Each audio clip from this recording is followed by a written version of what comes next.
झाला म्हणून राज्याच्या देशाच्या सुरक्षिततेवर प्रश्नचिन्ह लागत आहे का?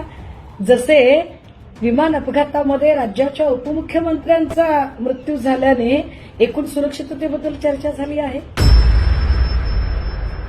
मग इतक्या वेळा जर हिंदू महापौर झालाय तर 1 टन जर आपण मुस्लिम महापौरांना दिली तर मला असं वाटतं की संविधानिक संसदीय लोकशाहीला अनुसरून तो निर्णय आहे. अरे पण आरएसएसच्या कार्यक्रमात सलमान खान आले त्याचं तर कौतुक झालं. परभणीत ठाकरेंचा महापौर मुस्लिम झाला याची इतकी चर्चा होण्याचं कारण काय?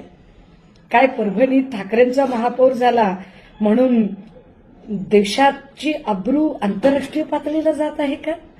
जशी एप्स्टीन फाईलमध्ये मोदीजींचं नाव आल्यामुळे जात आहे, किंवा ठाकरेंचा महापौर झाला म्हणून राज्याच्या देशाच्या सुरक्षिततेवर प्रश्नचिन्ह लागत आहे का?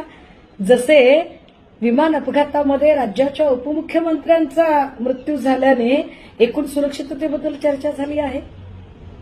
कशासाठी नेमकी इतकी परभणीची चर्चा होतीये? अहो, दर निवडणुकीमध्ये परभणीत इतकेच नगरसेवक निवडून येतात.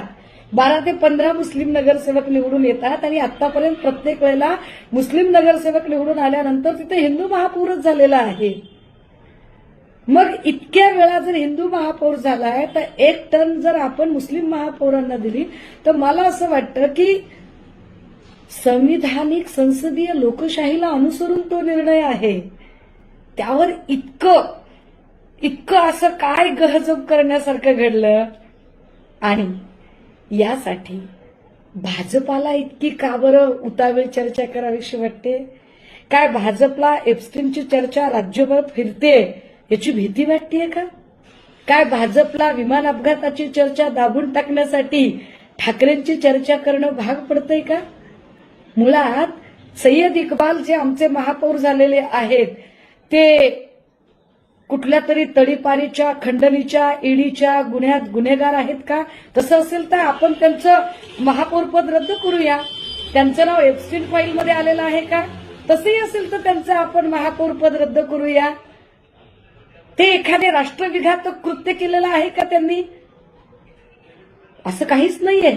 मग फक्त मुस्लिम आहेत म्हणून? अरे पण आरएसएसच्या कार्यक्रमात सलमान खान आले त्याचं तर कौतुक झालं.